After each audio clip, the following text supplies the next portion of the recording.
प्रेम से बोलिए श्रीमद् भागवत महापुराण की जय। आज सुनिए भागवत कथा के 10वें स्कंद के पूर्वार्ध खंड का अध्याय 7। श्री सुखदेव जी कहते हैं, हे परीक्षित, वृक्षों के गिरने से जो भयंकर शब्द हुआ था उसे नंद बाबा आदि गोपों ने भी सुना। आवाज सुनकर उनके मन में ये शंका हुई कि कहीं बिजली तो नहीं गिर गई। सब के सब भयभीत होकर वृक्षों के पास आ गए। वहां पहुंचने पर उन लोगों ने देखा कि दोनों अर्जुन के वृक्ष गिरे हुए हैं। यद्यपि वृक्ष गिरने का कारण स्पष्ट था कि वही उनके सामने ही रस्सी में बंधा हुआ बालक उखल खींच रहा था, परंतु वे समझ नहीं सके कि ये किसका काम है। ऐसी आश्चर्यजनक घटना कैसे घट गई, ये सोचकर वे कातर हो गए। उनकी बुद्धि भ्रमित हो गई। वहीं पर कुछ बालक खेल रहे थे तो उन्होंने कहा कि अरे, ये इसी कन्हैया का काम है। ये उन दोनों वृक्षों के बीच में से होकर निकल रहा था। ऊखल तिरछा हो गया तो दूसरी ओर से इसने उसे खींचा और जोर से वृक्ष गिर पड़े। हमने तो इनमें से निकलते हुए 2 पुरुष भी देखे हैं। परंतु गोपों ने बालकों की बात नहीं मानी। उन्होंने सोचा छोटे बालक हैं, मनगढ़ंत कहानी सुना रहे हैं। तब वे कहने लगे, एक नन्हा सा बच्चा इतने बड़े वृक्षों को उखाड़ डाले, ये तो कभी संभव हो ही नहीं सकता। किसी किसी के मन में श्री कृष्ण की पहले की लीलाओं का स्मरण करके संदेह भी हो आया। उन्होंने सोचा, हो सकता है कि श्री कृष्ण ने ही ये सब काम किया हो। नंद बाबा ने देखा कि उनका प्राणों से भी प्यारा बच्चा रस्सी से बंधा हुआ उखल घसीटता हुआ जा रहा है। वे हंसने लगे। जल्दी से जाकर उन्होंने रस्सी की गांठ खोल दी जो कि यशोदा जी ने बांधी हुई थी। सर्वशक्तिमान भगवान कभी कभी गोपियों के फुसलाने से साधारण बालकों के समान नाचने लगते, कभी भोले भाले अनजान बालक की तरह गाने लगते। वे उनके हाथ की कठपुतली उनके सर्वथा अधीन हो गए। कभी उनकी आज्ञा से पीढ़ा ले आते, कभी गोपी उनसे कहती कि जाओ कन्हैया पीढ़ा लेकर आओ, तो वो चुपचाप उनकी आज्ञा मानकर पीढ़ा ले आते। कभी दुसेरी आदि तौलने के बटखरे उठा लाते, कभी खड़ाऊ लेकर आ जाते, और कभी कभी तो अपने प्रेमी भक्तों को प्रसन्न करने के लिए, उन्हें खुशी देने के लिए पहलवानों की तरह ताल ठोकने लगते। इस प्रकार सर्वशक्तिमान भगवान अपनी बाल लीलाओं से ब्रजवासियों को आनंदित करते और संसार में जो लोग उनके रहस्य को जानने वाले हैं उन्हें ये दिखलाते कि मैं अपने सेवकों के वश में हूँ।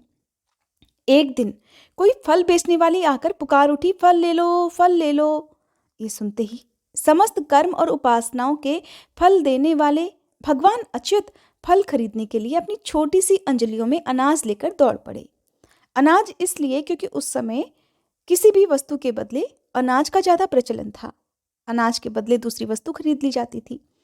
उनकी अंजलियों में अनाज तो रास्ते में ही बिखर गया। छोटी छोटी अंजलि थी, थोड़े थोड़े से दाने लेकर आए, रास्ते में बिखेरते चले गए। लेकिन फल बेचने वाली ने उनके दोनों हाथ फल से भर दिए। स्वयं श्री कृष्ण भगवान उसके फल खरीदने के लिए आए हैं, ये तो उसके लिए परम सौभाग्य की बात थी। इसलिए उसने खुशी खुशी वो फल कन्हैया जी के नन्हे नन्हे हाथों में रख दिए। इधर भगवान ने भी उसकी फल रखने वाली टोकरी रत्नों से भर दी। फिर एक दिन यमलार्जुन वृक्ष को तोड़ने वाले श्री कृष्ण और बलराम बालकों के साथ खेलते खेलते यमुना जी के तट पर चले गए और खेल में ही रम गए। तब रोहिणी देवी ने उन्हें पुकारा, ओ कृष्ण, ओ बलराम, जल्दी आओ। परंतु रोहिणी जी के पुकारने पर भी वे दोनों नहीं आए, क्योंकि उनका मन तो खेलने में ही लग गया था। जब बुलाने पर भी वे दोनों बालक नहीं आए, तब रोहिणी जी ने वात्सल्य स्नेहमयी यशोदा जी को भेजा कि जाओ यशोदा जी, मेरे बुलाने पर तो ये बालक आ ही नहीं रहे। श्री कृष्ण और बलराम जी ग्वाल बालों के साथ बहुत देर से खेल रहे थे। यशोदा जी ने जाकर उन्हें पुकारा। उस समय पुत्र के प्रति वात्सल्य स्नेह के कारण उनके स्तनों से दूध निकल रहा था। वे जोर जोर से पुकारने लगी, अरे मेरे प्यारे कन्हैया, ओ कृष्ण, कमल नयन, श्याम सुंदर, बेटा आओ और अपनी माँ का दूध पी लो। खेलते खेलते थक गए होगे बेटा, अब बस करो। देखो तो सही, तुम भूख से दुबले हो रहे हो। अरे मेरे प्यारे बेटा राम, तुम तो पूरे कुल को आनंदित करने वाले हो। अपने छोटे भाई को लेकर जल्दी से आओ तो सही। देखो भाई, आज तुमने बहुत सवेरे कलह किया था, अब तो तुम्हें कुछ खा लेना चाहिए। बेटा बलराम, ब्रजराज भोजन करने के लिए बैठ गए हैं और अभी तक तुम्हारे इंतजार कर रहे हैं। आओ, जल्दी से आओ और हमें भी आनंदित करो। बालको, अब तुम लोग भी अपने अपने घर जाओ, बहुत देर हो गई खेलते हुए। बेटा देखो तो सही, तुम्हारा तो एक एक अंग धूल से भरा हुआ है। आओ पहले जल्दी से स्नान कर लो, और आज तो तुम्हारा जन्म नक्षत्र भी है। पवित्र होकर ब्राह्मणों को गोदान करो। वो देखो, तुम्हारे साथियों को उनकी माताओं ने नहला धुलाकर, मांझ पोंछ कर कैसे सुंदर सुंदर गहने पहना दिए हैं। अब तुम भी नहा धोकर, खा पी कर, पहन ओढ़कर तब खेलना। परीक्षित, मैया यशोदा का संपूर्ण मन प्राण प्रेम बंधन से बंधा हुआ था। वे चराचर जगत के शिरोमणि भगवान को अपना पुत्र समझती और इस प्रकार कहकर एक हाथ से बलराम और दूसरे हाथ से श्री कृष्ण को पकड़कर अपने घर ले आई। इसके बाद उन्होंने अपने पुत्र के मंगल के लिए जो कुछ करना था वो बड़े प्रेम से किया। जब नंद बाबा आदि बड़े बूढ़े गोपों ने देखा कि महावन में तो बड़े बड़े उत्पात होने लगे हैं, तब वे लोग इकट्ठे होकर अब ब्रजवासियों को क्या करना चाहिए इस विषय पर विचार करने लगे।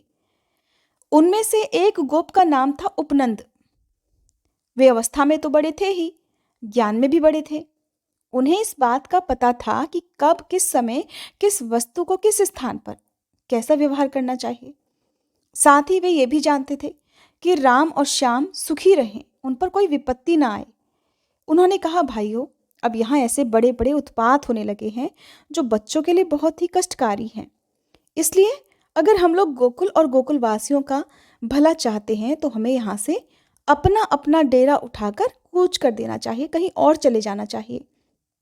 देखो, ये सामने बैठा हुआ नंदराय जी का लाडला सबसे पहले तो बच्चों के लिए काल स्वरूपिणी हत्यारी पूतना के चंगुल से किसी प्रकार बच पाया। उसके बाद भगवान की दूसरी कृपा ये हुई कि इसके ऊपर इतना बड़ा छकड़ा गिरते गिरते बचा। फिर बवंडर रूपधारी दैत्य ने तो इसे आकाश में ले जाकर बड़ी भारी विपत्ति के मुख में ही डाल दिया था। परंतु वहां से जब वह चट्टान पर गिरा, तब भी हमारे कुल के देवताओं ने उस बालक की रक्षा की। और जरा इस बात पर भी तो ध्यान दो कि यमलार्जुन वृक्षों के गिरते समय उनके बीच में आकर भी यही था और कोई बालक नहीं मरा। इससे भी यही समझना चाहिए कि भगवान ने हमारी रक्षा की है। इसलिए जब तक कोई बहुत बड़ा अनिष्टकारी अरिष्ट हमें और हमारे ब्रज को नष्ट ना कर दे, तब तक ही हम लोग अपने बच्चों को लेकर अनुचरों के साथ यहाँ से कहीं और चले चले। वृंदावन नाम का एक वन है, उसमें छोटे छोटे और बहुत बड़े बड़े नए नए हरे भरे वन हैं। वहाँ बड़ा ही पवित्र पर्वत, घास, हरी भरी लता वनस्पतियां हैं। हमारे पशुओं के लिए तो वह बहुत ही हितकारी है। गोप गोपी और गायों के लिए वह केवल सुविधा का ही नहीं बल्कि सेवन करने योग्य स्थान है। सो अगर तुम सब लोगों को ये बात अच्छी लगती हो तो आज ही हम लोग वहां के लिए प्रस्थान कर देते हैं। देर नहीं करनी चाहिए। गाड़ी छकड़े जोतें और पहले गायों की, जो हमारी एकमात्र संपत्ति है, वहां भेज देना चाहिए। उपनंद की बात सुनकर सभी गोपों ने एक स्वर से कहा, बहुत अच्छा, बहुत अच्छा। इस विषय में किसी का कोई भी मतभेद नहीं था। सब लोग इस बात से सहमत थे। सभी लोगों ने अपनी झुंड की झुंड गायें इकट्ठी की और छकड़ों पर घर की सारी सामग्री लाद कर वृंदावन की यात्रा की। परीक्षित, ग्वालों ने बूढ़े, बच्चों, स्त्रियों और सब सामग्रियों को छकड़ों पर चढ़ा दिया और स्वयं उनके पीछे पीछे धनुष बाण लेकर बड़ी सावधानी से चलने लगे। उन्होंने गऊ और बछड़ों को तो सबसे आगे कर लिया और उनके पीछे पीछे सिंगी और तुरही जोर जोर से बजाते हुए चल निकले। उन सब के साथ ही पुरोहित लोग भी चल रहे थे।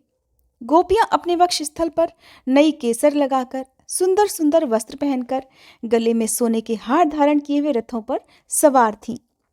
बड़े आनंद से भगवान श्री कृष्ण की लीलाओं के गुणगान करती जा रही थीं।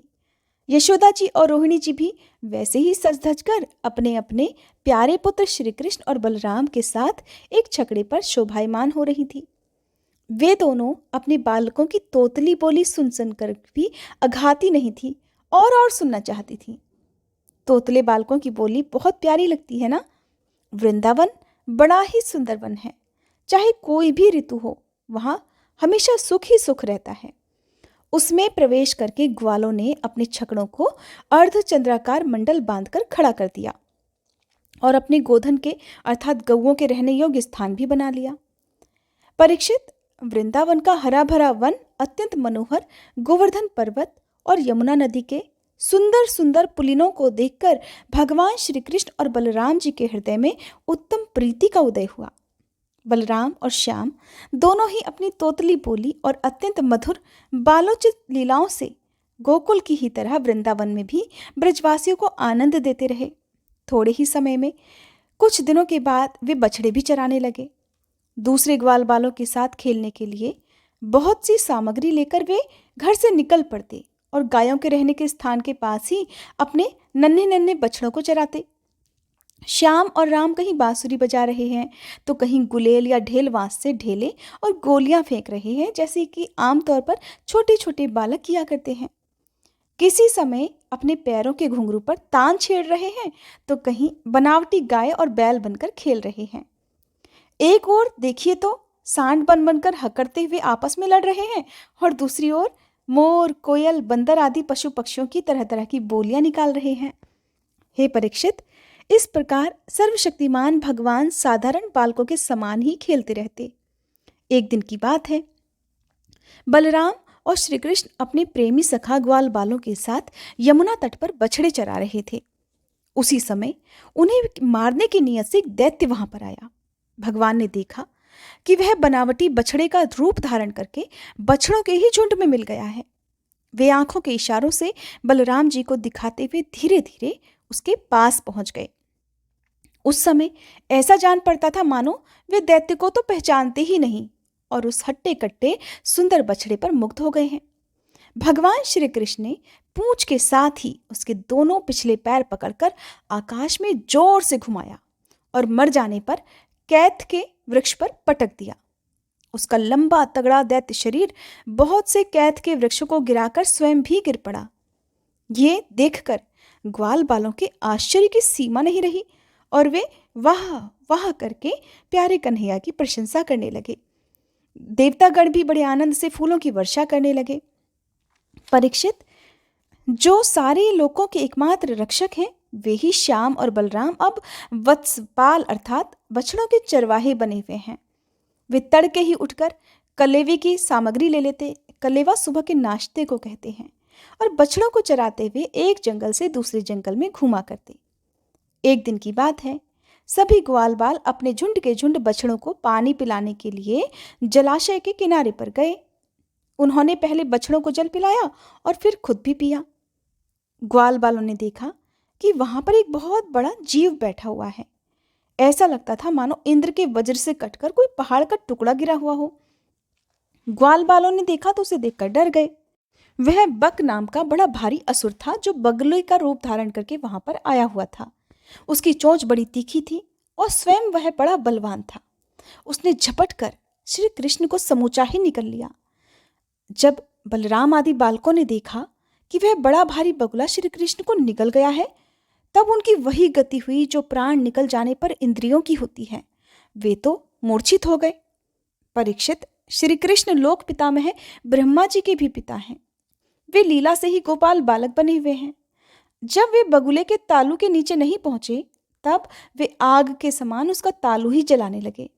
इसलिए उस दैत्य ने श्री कृष्ण के शरीर पर बिना किसी प्रकार का कोई भी घाव किए ही झटपट उन्हें उगल दिया और फिर बड़े क्रोध से अपनी कठोर चोंच से उन पर चोट करने के लिए टूट पड़ा।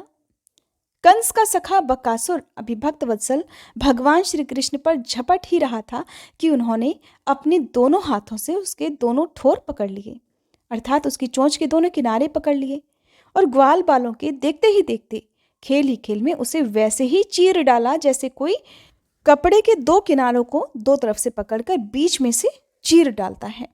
ये सब देखकर देवताओं को बड़ा आनंद हुआ। सभी देवतागण भगवान श्री कृष्ण पर नंदन वन के बेला, चमेली आदि के फूल बरसाने लगे। नगाड़े, शंख आदि बजाकर और स्तोत्रों द्वारा उन्हें प्रसन्न करने लगे। ये सब देखकर सारे के सारे ग्वाल बाल बड़े हैरान हो गए। जब बलराम आदि बालकों ने देखा कि श्री कृष्ण तो बगुले के मुख से निकलकर हमारे पास आ गए हैं, तब उन्हें ऐसा आनंद हुआ मानो प्राणों के संचार से इंद्रियां सचेत और आनंदित हो गई हों। सबने भगवान श्री कृष्ण को अलग अलग गले लगाया।